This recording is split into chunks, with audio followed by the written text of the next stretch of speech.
Indian railway യാത്രക്കാർക്ക് നൽകിയിട്ടുള്ള ഏറ്റവും സൗകര്യപ്രദമായ ഒരു മൊബൈൽ ആപ്പാണ് UTS.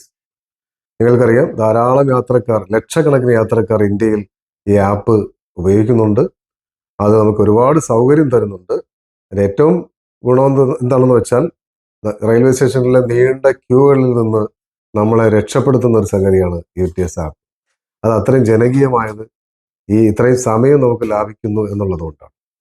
ഇതിനകത്ത് 2 തരം ടിക്കറ്റ് എടുക്കാനുള്ള ഓപ്ഷൻ ഈ UTS ആപ്പിനകത്തുണ്ട്.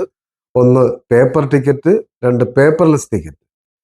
സാധാരണ എല്ലാവരും പേപ്പർലെസ് ടിക്കറ്റ് എടുത്തിട്ടാണ് വരുന്നത്. പേപ്പർ ടിക്കറ്റ് എടുത്തു കഴിഞ്ഞാൽ നിങ്ങൾ ടിക്കറ്റ് കൗണ്ടറിൽ വന്ന് അതിനെ പ്രിന്റ് ചെയ്ത് വാങ്ങേണ്ട ഒരു ഉത്തരവാദിത്വം നിങ്ങൾക്കുണ്ട്. അല്ലെങ്കിൽ അതിനെയും വിത്തൗട്ട് ടിക്കറ്റ് ആയിട്ട് ട്രീറ്റ് ചെയ്യും. ഇനി മറ്റൊരു സംഗതി, വളരെ പ്രധാനപ്പെട്ട ഒരു സംഗതിയാണ്, UTS ടിക്കറ്റിന് ഒരു ഫെൻസിങ് ഉണ്ട്. ആ പരിധിക്ക് പുറത്തു നിന്ന് മാത്രമേ നമുക്ക് ടിക്കറ്റ് എടുക്കാനാവുകയുള്ളൂ. അതായത് സ്റ്റേഷന്റെ അകത്ത് കയറിയ ഒരാൾക്ക് UTS ആപ്പ് വഴി ടിക്കറ്റ് എടുക്കാനാവില്ല.